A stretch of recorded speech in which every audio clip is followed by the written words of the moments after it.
नमस्कार, मैं धनंजय कुमार, द नागरिक में आपका स्वागत है। हमारे साथ हैं प्रोफेसर जगदीश्वर चतुर्वेदी सर। सर प्रणाम आपको। नमस्कार। आप जानते हैं कि जगदीश्वर सर के साथ हम लगातार आज जो है एपिसोड कर रहे हैं, हर सप्ताह एक एपिसोड करते हैं साहित्य को लेकर के, और साहित्य में किस तरीके से साहित्य लिखा गया, लिखा जा रहा है और लिखा जाना चाहिए, ये भी बिंदु है इसमें। कुछ एपिसोड हमने दलित साहित्य पर बात की, अब हम बात कर रहे हैं कि जो है साहित्य में जो पेट्रियार्की है, पितृसत्ता है, चूंकि हमारा समाज जो है वो पिताओं पे आधारित है। पितृसत्तात्मक समाज हमारा है, और इस पितृसत्तात्मक समाज में जो जन चेतना है उसको जगाने का काम साहित्यकारों पर बहुत ज्यादा है। लेकिन साहित्य में जन चेतना को लेकर के, स्त्री चेतना को लेकर के कितना काम हुआ है, इस पर हम लगातार बात कर रहे हैं। और हमारे साथ जगदीश्वर चतुर्वेदी सर हैं, और आज दूसरा एपिसोड हमारा होगा पितृसत्ता को लेकर के, पेट्रियार्की को लेकर के, कि साहित्य में पेट्रियार्की ने किस तरह से काम किया है। और पिछले एपिसोड में बता रहे थे सर कि जो भक्ति और वैराग्य में भी पितृसत्ता रही है। लेकिन तुलसीदास अलग थी। तुलसीदास ने जो है एक अपवाद के तौर पर तुलसीदास रहे। हालांकि तुलसीदास जी की कई बातों के लिए आलोचना की जाती है, लेकिन स्त्री सत्ता को लेकर के या स्त्री को प्रमुखता देने को लेकर के, स्त्री को सम्मान देने को लेकर के तुलसीदास के साहित्य की चर्चा की जाती थी, और चतुर्वेदी सर उस पर चर्चा कर रहा है। जी सर, स्वागत है आपका। हम लोगों ने पिछली बार जहां बातचीत छोड़ी थी उसके आगे हम लोग बात करेंगे। पिछली बार मैंने ये बात रखी थी कि निर्गुण पंथियों में और सगुण पंथियों में, खासतौर पर तुलसी और कबीर में क्या बुनियादी फर्क है पितृसत्ता को लेकर। उसमें एक छोटा सा पहलू में फिर जो उससे जुड़ा हुआ है वो आगे रख रहा हूँ, जो कि आज भी जुड़ा हुआ, आज सबसे बड़ा है वो क्या है? वो ये है कि स्त्री का तन और स्त्री का मन और स्त्री का धन वो किसका है। सवाल यह है कि ये जो चीज है, स्त्री का तन, स्त्री का मन और स्त्री का धन, इसकी मालिक स्त्री है। अच्छा, ये चीज पहली बार लिटरेचर में तुलसी के यहाँ बहुत प्रखरता से सामने आती है, जिसे हम लोग कहते हैं ना स्त्री की इच्छा, सामान्य भाषा में। तो स्त्री की इच्छा को कैसे तुलसी ने कैकेयी की इच्छा को रखा केंद्र में। दशरथ मना कर ही सकते थे ना कि भाई हम आपकी ये बात नहीं मानेंगे, हमारा बेटा है, इतना बढ़िया बेटा है और इतना समर्थ बेटा है, हम उसे कैसे बाहर विदेश बाहर भेज दें 14 साल के वनवास के लिए। लेकिन उन्होंने कौन सी चीज पर जोर दिया? जब रामचरितमानस लिखने गए तो जोर इस बात पर था कि कैकेयी की इच्छा क्या है। हम ये भूल जाए, रामायण के जो बहुत सारे पहलू हैं इन्हें भूल जाए। मैं, मेरी नजर में स्त्री है, कैकेयी बहुत सुंदरी थी, वो कोई बदसूरत औरत नहीं थी और बहुत समझदार औरत थी। उसकी इच्छा क्या थी? उन्होंने वर मांगा और दशरथ ने उनको वर दिया। तो तुलसी ने स्त्री की इच्छा को पहले सेंटर में लाके खड़ा किया कि स्त्री की शिक्षा सबसे बड़ी चीज है। अच्छा, एक और चीज है, आप देखेंगे रावण ने सीता का अपहरण कर लिया, अपहरण करके वो श्रीलंका ले गए, लेकिन सीता राजी नहीं थी शादी के लिए। अब कौन सी चीज आ गई इसमें? स्त्री की इच्छा। अच्छा, रावण जैसा महाबली वो चाहे तो जबरदस्ती फेरे डालता, शादी कर लेता, चाहता तो रेप करता, लेकिन ना उसने रेप किया ना शादी की। उसने क्या किया? अशोक वाटिका में ले जाके रख दिया कि भाई आपकी, सोच लीजिए आपका मन हो तो।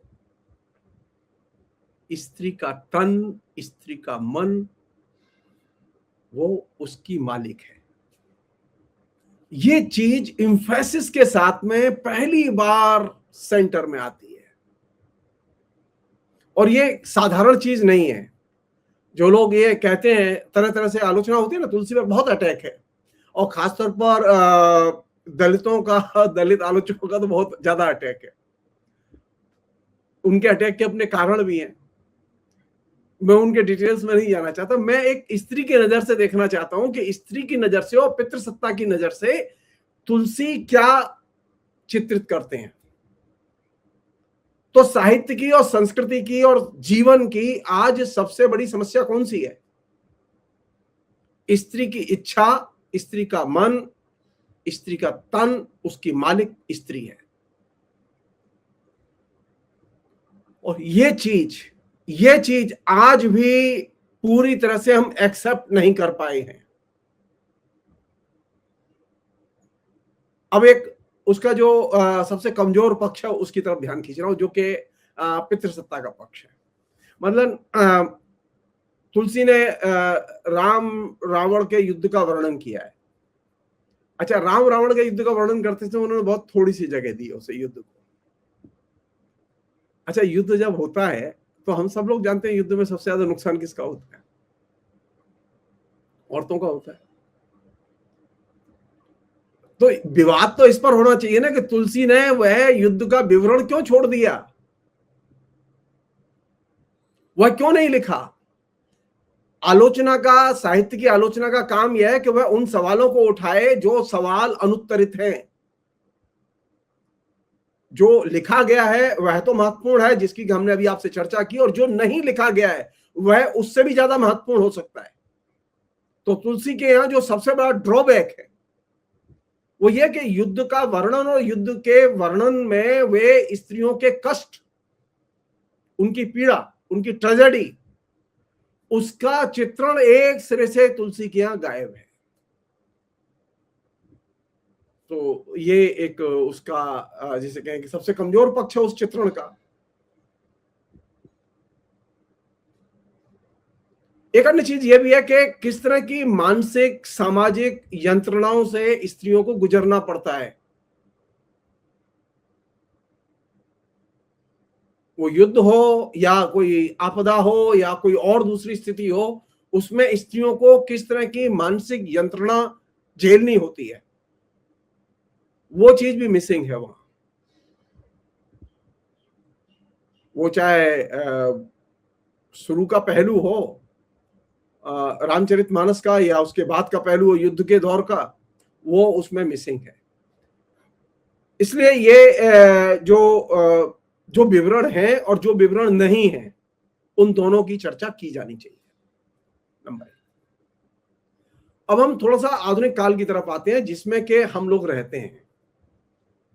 आधुनिक काल में एक विलक्षण चीज घटी कि सभ्यता का विमर्श खूब हुआ, और अभी तो वो बिल्कुल प्रचंड रूप में आ गया है सभ्यता विमर्श। आरएसएस वाले बिल्कुल सभ्य बनाने पर लगे हुए हैं कि भारत बहुत सभ्य था, भारत बहुत सभ्य था। ये जो सभ्यता विमर्श है, जो कि पहले क्या था कि नवजागरण से शुरू हुआ था, तो इस सभ्यता विमर्श का जो सबसे बड़ा अब दूसरी दिशा में चला गया है। वो अब वो ऐसा सभ्यता विमर्श आ रहा है जो कि आपको हजम नहीं होगा। मैं एक समग्रता में एक प्रॉब्लम रखना चाहता हूं जो कि इस पितृसत्ता से जुड़ी हुई है। वो ये कि सभ्यता विमर्श की जब हम बात करते हैं तो हम कौन सी चीज छिपाते हैं? बर्बरता को छिपाते हैं। सभ्यता के विकास के क्रम में जो चीजें घटी हैं वो तो बताते हैं कि हमारे यहाँ ये बड़ी महान चीजें हुई, लेकिन ये नहीं बताते कितनी बर्बरता हुई, किस किस तरह की बर्बर घटनाएं हुई, ट्रेजेडी हुई, जिसमें कि समाज पूरा का पूरा रोक दिया गया। तो सभ्यता का विमर्श जब आता है सामने तो वह बर्बरता को छिपाने का काम करता है।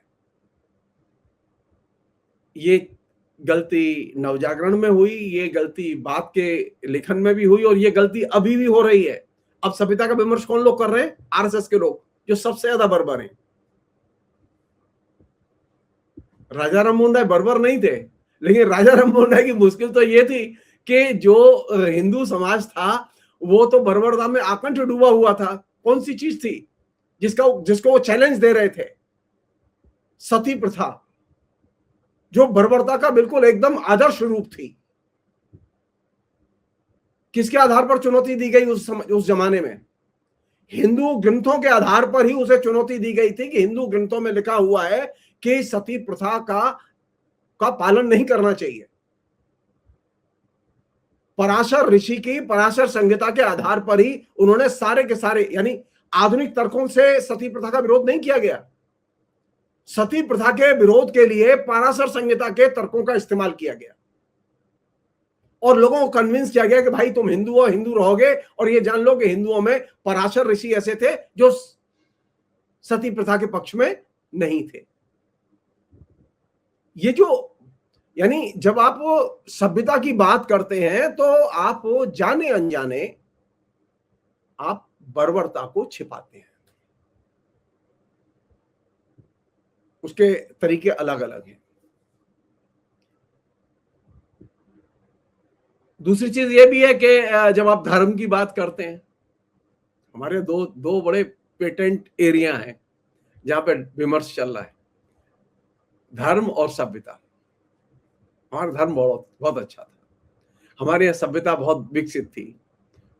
धर्म और सभ्यता की जितनी ऊंची मीनार खड़ी की जाएंगी, आप तय मानिए उनकी आड़ में सिर्फ बर्बरता को छिपाया जाएगा, और ये लगातार होता रहा है। ये पिछले 200 साल का तो रिकॉर्ड है जिसमें कि ये काम खूब जम के हुआ है। अभी क्या हो रहा है, हम हिंदू बहुत अच्छे हैं, क्या कर रहे हैं हम लोग जितने भी बर्बर रूप हो सकते हैं हमारे समाज के, हम उनको पर्दा डालने की कोशिश करते हैं। तो सभ्यता और धर्म का विमर्श जब केंद्र में आएगा तो उसका टारगेट है बर्बरता को छिपाना। और बर्बरता को छिपा के आप क्या करते हैं, जिसे हम लोग अपने तरीके से जिक्र कर रहे हैं ना, पितृसत्ता।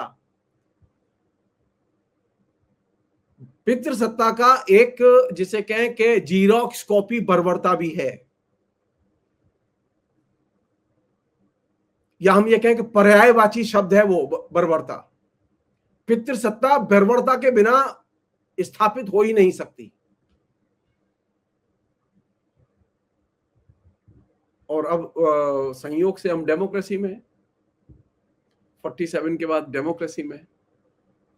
अच्छा, आप जरा सोच के देखिए, 47 के बाद में डेमोक्रेसी का ज्यादा विकास हुआ देश में या पितृसत्ता का ज्यादा विकास हुआ? आज हम एकदम बिल्कुल अलग दुनिया में बात कर रहे हैं।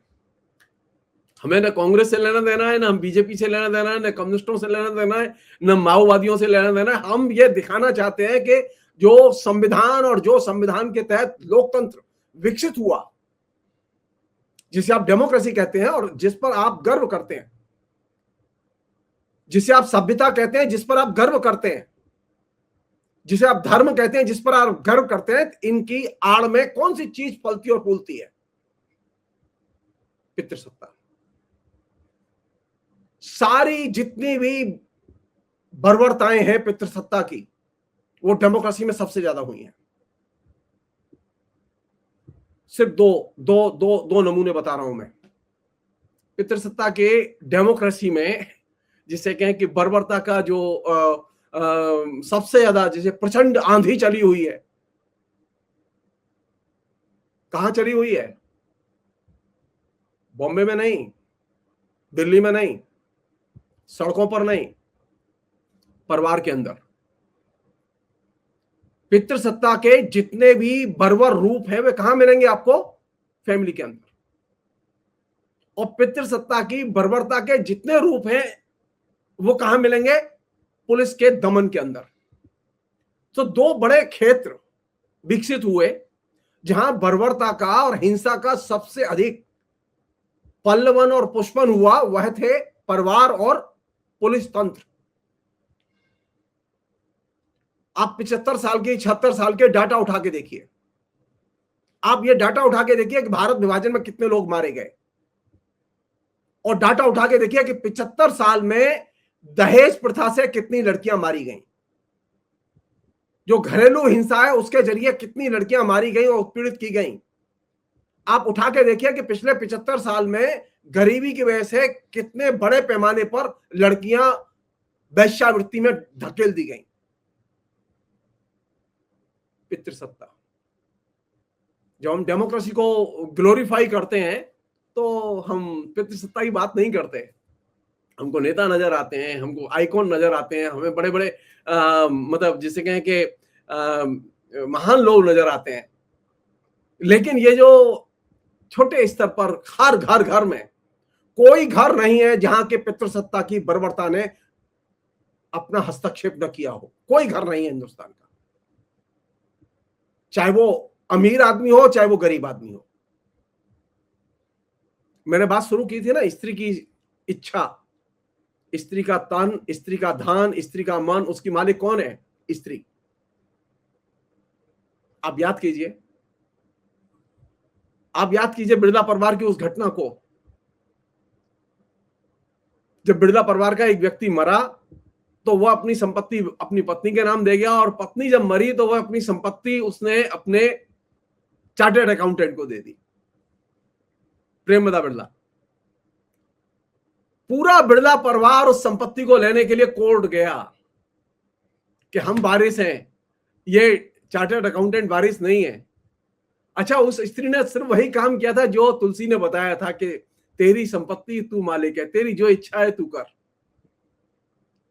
हम मानने को तैयार नहीं है। अमीर लोगों में गरीब लोगों की हालत तो और भी बदतर है।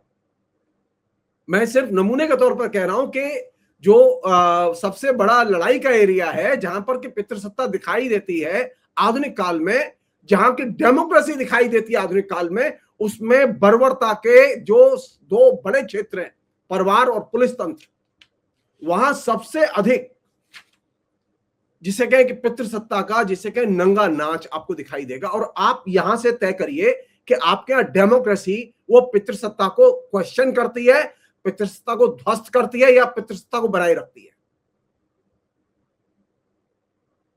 मुझे याद है अच्छी तरह से कि 72 73 के आसपास से स्त्रियों की घरेलू उत्पीड़न की खबरें बाहर आनी शुरू हुई।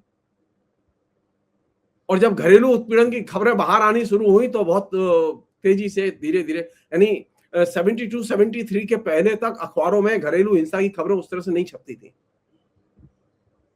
मैंने जो मीडिया का इतिहास और मीडिया के अखबारों का अध्ययन किया है, उसमें बहुत ही अजीब सी परेशानी हुई मुझे कि हिंसा तो थी, वायलेंस था, लेकिन उसकी कभी कवरेज पारिवारिक हिंसा की अखबारों में नहीं आती थी। अभी तो आती है, अब तो बड़े पैमाने पर आती है। तो 74 75 इसमें जब ये कवरेज आना शुरू हुआ तो कौन सी चीज सामने आई? पहली चीज ये सामने आई कि जो पंचवर्षीय योजनाएं हमने लागू की, उन पंचवर्षीय योजनाओं के लाभ औरतों तक नहीं पहुंचे थे। पहली बार यह महसूस किया गया, और केंद्र सरकार ने बाकायदा कमीशन बनाया, उसने रिपोर्ट दी और जांच हुई, और पाया गया कि ना, पंचवर्षीय योजना के लाभ औरतों तक नहीं पहुंचे। डेमोक्रेसी थी, नेहरू जी थे, अंबेडकर थे, पटेल थे, बड़े बड़े महान लोग थे, जयप्रकाश नारायण थे, लोहिया थे, सारे लोग थे, लेकिन डेमोक्रेसी औरतों के दरवाजे पर नहीं पहुंची। घरेलू हिंसा बंद नहीं हुई। क्या दिक्कत थी इस पर एक ज्वाइंट मोर्चा बनाने में? सवाल तो किया जाना चाहिए पॉलिटिक्स में, जो लोग हैं उनसे पूछा जाना चाहिए कि क्या वजह है कि घरेलू हिंसा के खिलाफ आप कानून नहीं बना पाए? अभी बनाए कानून। घरेलू हिंसा के खिलाफ में मनमोहन सिंह के जमाने में आने के बाद कानून बना। ये जो चीज है, ये चीज हमारी चेतना के, जिसे कहें कि धीमे विकास को दर्शाती है, कि हमारे यहां चेतना का विकास जो है कितनी धीमी गति से हुआ। और जब ये चीज सामने आई कि औरतों के पास में डेमोक्रेसी नहीं पहुंची है, और डेमोक्रेसी का मतलब है उनके जो दुख है, उनकी जो ट्रेजेडी है, वो हम अभी फील नहीं करते, आज भी फील नहीं करते। मसलन जो फैमिली है, उसमें फैमिली में कौन सी चीज है जो सबसे ज्यादा दिक्कत कर रही है? फैमिली में जो चीज दिक्कत कर रही है वो है, फैमिली में समानता नहीं है, पारिवारिक जो सदस्य हैं उनके बीच में इक्वलिटी नहीं है। परिवार में जो सदस्य हैं, वो चाहे पिता पुत्र हो, चाहे पुत्री पिता हो या वो मौसी हो, चाची हो, ताई हो, नानी हो, दादी हो, वगैरह वगैरह। तो पारिवारिक सदस्यों में समानता का अभाव, और वो बड़े मुखर रूप में दिखाई देता है किसी भी परिवार में घुस जाइए आप। और समानता को टेस्ट करने का एक छोटा सा तरीका, मैं बहुत ही हल्का सा, जैसे कि मैं तो टीचर हूं तो मैं अपने तरीके से देखता हूं, उसका सबसे अच्छा तरीका जानते हैं क्या है समानता का?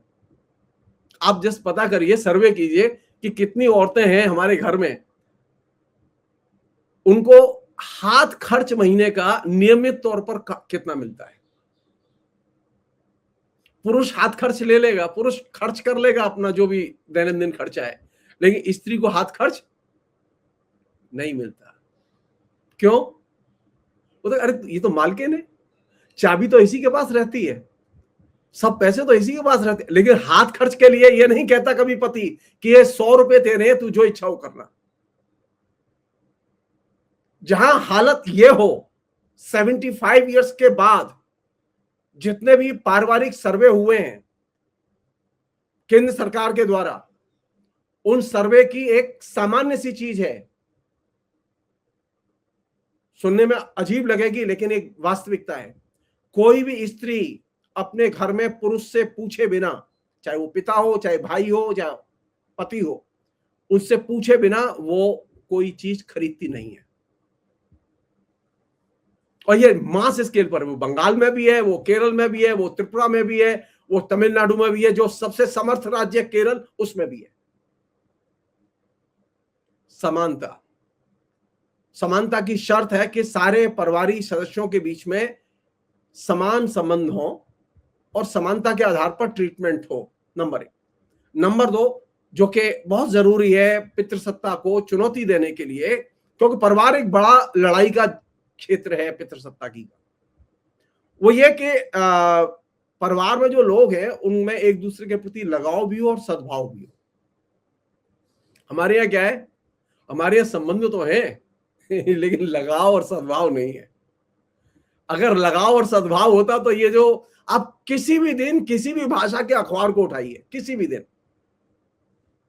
आपको 2, 3, 4 खबरें मिलेंगी ऐसी जो कि इस लगाव और सद्भाव को एकदम चुनौती देती दिखाई देंगी, और लगेगा कि अरे हमारे यहाँ तो परिवार बड़े खराब है।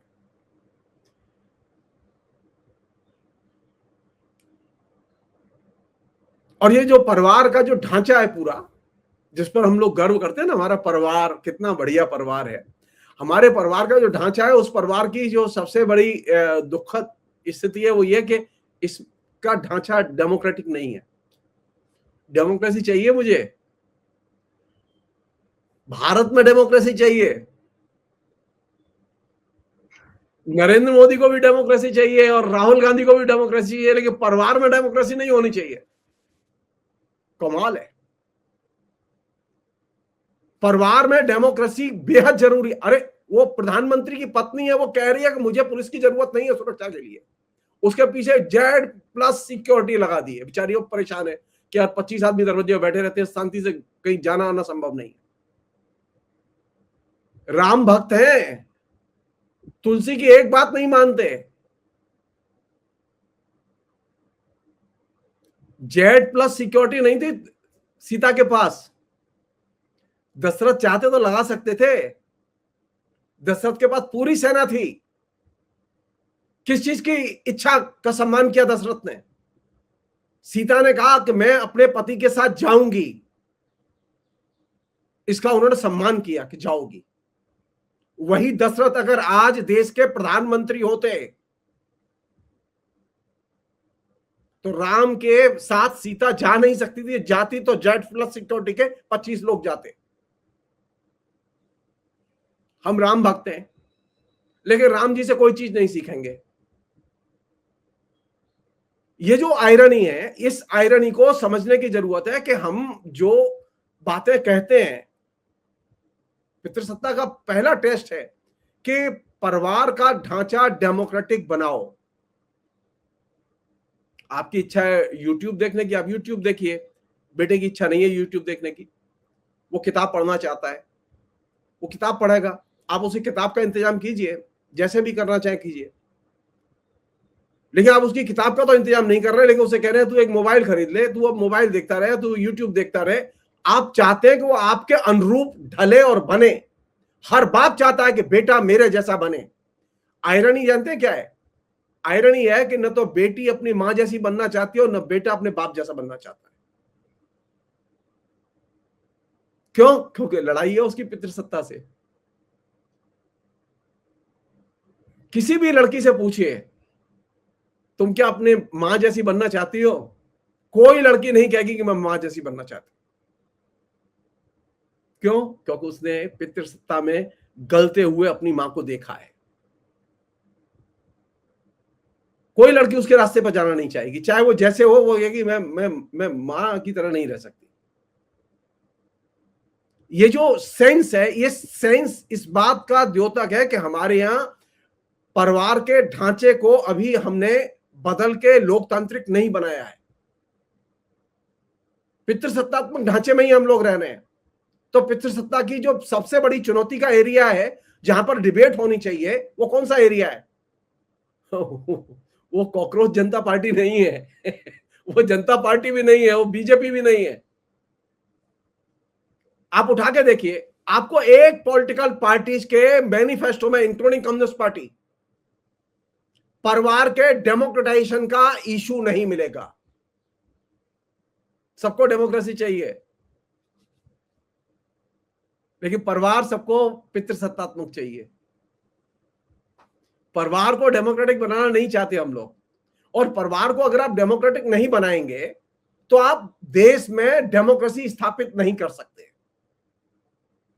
डेमोक्रेसी की शर्त है व्यक्ति की इच्छा, व्यक्ति का तन, व्यक्ति का मन और व्यक्ति का धन सिर्फ व्यक्ति का है, बाप का नहीं है, मां का नहीं है। वो जैसे चाहे करे, जैसे चाहे रहे, जैसे चाहे जिए। हम सिर्फ सजेस्ट कर सकते हैं, बेटा ये हमारा सुझाव है, बस मान ले तो अच्छा है, नहीं माने तो हरी इच्छा। लेकिन हम क्या करते हैं?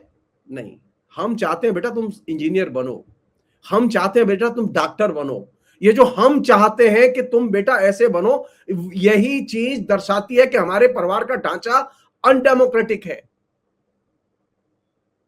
और इस अनडेमोक्रेटिक ढांचे को तोड़ने के लिए लड़ाई होनी चाहिए, आंदोलन होना चाहिए, धरना, प्रदर्शन, जुलूस, कुछ तो निकलना चाहिए। आपको एक पर्चा नहीं मिलेगा। क्यों? तकलीफ नहीं है हमारे यहां, सबके घरों में तकलीफ है। लेकिन हमने क्या सीखा? बेटा देखो, घर की बात है ना, ये बाहर नहीं जानी चाहिए। छिपाने की कला, आज जिससे हम लोग परेशान है ना, मोदी जी छिपाने की कला के मास्टर हैं। छिपाने की कला, छिपाने की कला मुझे संस्कार से पितृसत्ता ने दी, आज उसे राजनीतिक सत्ता कैश कर रही है। हर आदमी को लगता है कि जेन्युइन है, वो नहीं बताते तो ठीक ही कर रहे हैं।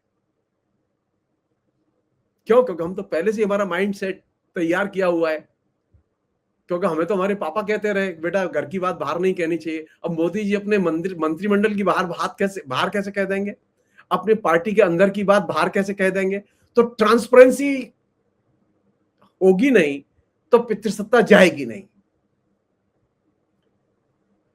पारदर्शिता पहली शर्त है। आप जैसे वैसे दिखाई दें, जो कुछ है वो बताया जाना चाहिए, जो कुछ है उसे शेयर किया जाना चाहिए, सार्वजनिक किया जाना चाहिए, और बताने पर पाबंदी नहीं होनी चाहिए। राम जी ने बताया कि नहीं बताया उनके क्या कष्ट थे? तुलसी ने कोशिश नहीं की छिपाने की। राम जी के जितने कष्ट थे, निजी कष्ट, सारे बताए। निजी पीड़ाएं जितनी थी, जितना रुला सकते थे वो रुलाया भी। ऐसा नहीं है कि वो याद नहीं आती थी उनको, याद आती थी तो बताते थे। अब हमारी क्या स्थिति है? हमें जब याद आती है अपनी प्रेमिका की तो हम क्या करते हैं? हम पापा को बताते थोड़े ही कि हमें याद आ रही है प्रेमिका की। हम छिपाते हैं, हम डिप्रेशन में चले जाते हैं। हमारे पापा कहते हैं बेटा किसी वजह से परेशान, अरे बता देता तो वो जी हल्का हो जाता और डिप्रेशन से खत्म हो जाता। तो आप करते क्या है, छिपाने की कला वो पितृसत्ता का आइडियोलॉजिकल औजार है। हम में से ज्यादातर लोग इस बात को जानते नहीं है। जब आप पितृसत्ता को इंटैक्ट यानी बरकरार रखेंगे परिवार के अंदर, तो छिपाने की कला, छिपाने का मूल्य वह बरकरार रहेगा। परिवार को डेमोक्रेटिक कर दीजिए, समाज डेमोक्रेटिक हो जाएगा। परिवार को ट्रांसपेरेंट कर दीजिए, पारदर्शी कर दीजिए, समाज में पारदर्शिता का दरवाजा खुल जाएगा। हमारे यहां क्या स्थिति है, क्या स्थिति है? हम तो ट्रांसपेरेंट है ही नहीं। हमने आपसे पूछा, आपने बड़े आराम से बता दिया कि हमारे घर में ये है, ये है, ये। आप तो अजीब हमारे सामने मुसीबत खड़ी की कि अरे यार धनंजय जी से मिले तो उन्होंने सब बातें सब खुल के कह दी, वो झूठी नहीं बोल रहे थे। आप समझ रहे? ये है पितृसत्ता से आइडियोलॉजिकल लड़ने का तरीका। एक मजदूर में ये चीज मिल जाएगी आपको, समझिएगा। वो आराम से कह देगा कि आज तो मेरे खाने को नहीं है, मेरे यहाँ पानी नहीं है, मैं नहाया नहीं हूं, मेरे यहाँ नल नहीं आ रही है। और हमारे यहाँ, हम अपने घर में अगर खाने को नहीं है तो हम बोलते नहीं है, हम छिपाते हैं। छिपाने की कला पितृसत्ता का आइडियोलॉजिकल अस्त्र है और वो परिवार के ढांचे का एक बहुत ही इंटीग्रेटेड हिस्सा है। तो परिवार में चुनौती दी जानी चाहिए, परिवार के ढांचे को चुनौती दी जानी चाहिए। और इसमें जो सबसे जो चिंता की चीज है वो ये कि हमारे यहाँ कोई ट्रेजेडी जब घटती है तो हम लोग क्या कहते हैं?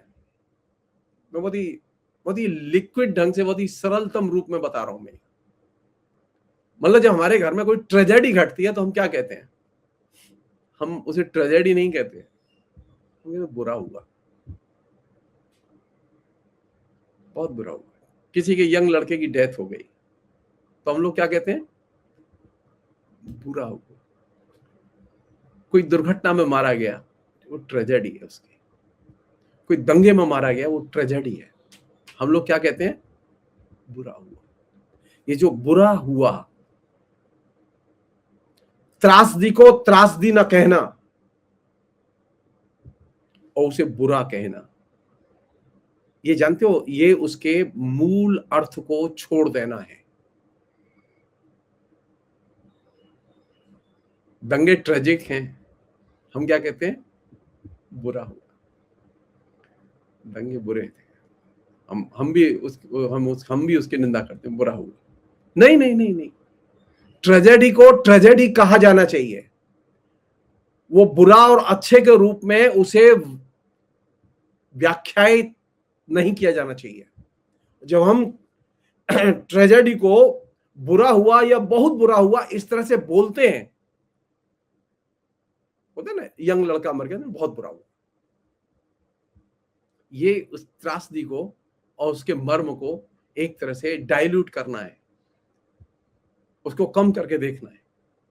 इसे देखने से बचना चाहिए क्योंकि इससे ये जो त्रासदी है उसका पता चलता है कि त्रासदी को शिक्षित लोग महसूस नहीं करते। जब वो कहते हैं ना बुरा हुआ या बहुत बुरा हुआ, तो इसका अर्थ यह है कि जो शिक्षित लोग हैं वो इस त्रासदी को महसूस नहीं करते, वे हल्के ढंग से कह के निकल जाना चाहते हैं। एक अन्य चीज है जो कि लास्ट इस पूरे उसमें ट्रेजेडी में जो सबसे जो महत्वपूर्ण चीज है वो क्या है? दुख। जब आप किसी घटना को कहते हैं बहुत ही त्रासद घटना है या वो त्रासदी है, तो आप एक्चुअल में दुख को रेखांकित करते हैं। तो त्रासदी में दुख को बड़े अर्थ में देखा जाता है। और जब आप ये कहें ना बुरा हुआ और बहुत बुरा हुआ, तो आप न तो दुख को महसूस कर पाते हैं और न त्रासदी को महसूस कर पाते हैं। ये एक तरह से उसके अर्थ का विसर्जन है और जिससे इससे बचा जाना चाहिए। और ये हम सब लोगों की आदत में आ चुकी है। तो इसने क्या किया कि ट्रेजेडीज जो हमारे जीवन में रोज घट रही हैं, जिन्हें हम देखते हैं, आए दिन घटनाएं घट रही हैं ये, तो हम उसके अंदर जो दर्द है, पीड़ा है, उत्पीड़न है, इसे हम महसूस ही नहीं करते। हम सिर्फ ये कह के छोड़ देते हैं बुरा हुआ या बहुत बुरा हुआ। तो जब आप दर्द, उत्पीड़न और भय जो उसमें होता है, अब दंगा हुआ है तो उसमें भय है, ट्रेजेडी तो है ही, नुकसान तो हुआ है, दुख भी है, लेकिन साथ साथ भय है। तो ये पूरा एक ग्राफ है। जब हम पितृसत्ता की बात करें तो पितृसत्ता में त्रासदी, बर्बरता, भय, ये उसके विभिन्न रूप हैं जो कि हमारे बीच में घटते रहते हैं। हमने क्या किया इनमें, इन सबको डाइल्यूट करके बुरा हुआ और बहुत बुरा हुआ। अब बुरा हुआ और बहुत बुरा हुआ कांग्रेसी भी कह रहे हैं, बीजेपी वाले भी कह रहे हैं, तो डिफरेंस क्या है भाई? गुजरात के दंगों को कोई अच्छा हुआ ये नहीं कहता, बीजेपी वाले भी कहते हैं बुरा हुआ, कांग्रेसी कहते हैं बहुत बुरा हुआ। ट्रेजेडी, त्रासदी हुई, इसे लिखने में क्या परेशानी है, इसे बोलने में क्या परेशानी है? मेरी आपत्ति है कि जब आप पितृसत्ता पर बात करें तो उसके लिए सटीक भाषा का इस्तेमाल करें। बर्बरता को कम करके उन शब्दों में पेश नहीं किया जाना चाहिए जहां से कि बर्बरता के असली अर्थ की व्यंजना न हो। तो पितृसत्ता का जो दायरा है वो बहुत व्यापक है। वो डेमोक्रेसी में भी है, वो फ्यूडलिज्म में भी था, वो समाजवाद में भी है। ऐसा नहीं कि समाजवाद में पितृसत्ता नहीं होती, समाजवाद में भी पितृसत्ता होती है और पितृसत्ता की तकलीफें हैं। इसलिए क्योंकि पितृसत्ता सभी विचारधाराओं की एक तरह से अम्मा है। जितनी भी आइडियोलॉजीज आप देख रहे हैं बीच में जो डेमोक्रेसी में आई हैं, वो क्रांतिकारी, अति क्रांतिकारी, प्रतिक्रांतिकारी, रिएक्शनरी, कॉम्युनल, सेक्युलर, इन सब में पितृसत्ता विभिन्न रूपों में काम करती है, क्योंकि ये सभी वैचारिक रूप पितृसत्ता को छिपाने का काम करती है। क्योंकि पितृसत्ता को जब तक उघाड़ेंगे नहीं आप, जिसके हम लोग कहते हो नंगा करना, आप नग्नतम रूप में जब तक पितृसत्ता के मूल्यों की, पितृसत्ता के रूपों की चर्चा नहीं करेंगे, पितृसत्ता को कभी चुनौती नहीं दे सकते। हम लोगों ने क्या किया कि हमें डेमोक्रेसी तो चाहिए, हमें पुलिस वायलेंस नहीं चाहिए। अरे तुम ये क्यों नहीं बताती पुलिस वायलेंस क्यों हो रहा है? मैं टीचर हूं, मुझे बताना चाहिए, मुझे ये एक्सप्लेन करना चाहिए कि वायलेंस ये इसलिए हो रहा है क्योंकि वह तंत्र, वह पितृसत्ता के औजार के तौर पर काम कर रहा है। किसकी भूमिका है उसमें? कौन है संचालक उसका? जिसे आप लोग सामान्य तौर पर कांस्टेबल कहते हैं, पुलिस वाला कहते हैं, वह संचालक है। और वह जो घर जहां वायलेंस हो रहा है वहां उसका संचालक कौन है? वह पिता। यहां पर भी मर्द है, वहां पर भी एक मर्द है। कमाल है। और डेमोक्रेसी में तो मर्द छाए हुए। डेमोक्रेसी की तो कल्पना ही बिना मर्द के संभव नहीं है। वो चाहे अमेरिका की डेमोक्रेसी हो, चाहे फ्रांस की डेमोक्रेसी हो, चाहे वो इंडिया की डेमोक्रेसी हो, डेमोक्रेसी में डोमिनेशन किसका है? मर्दों का। तो जो लोग ये कहते हैं कि नहीं साहब डेमोक्रेसी में तो पितृसत्ता को चुनौती दी जा सकती है, मैं उनसे बहुत ही विनम्रता से असहमत हूं। लोकतंत्र, सभ्यता विमर्श, ये पितृसत्ता के जो बर्बर रूप हैं, पितृसत्ता की जो बर्बरता है उसको छिपाने का काम करते हैं और इन्हें उघाड़ के, इन्हें अलग करके पितृसत्ता पर बात की जानी चाहिए।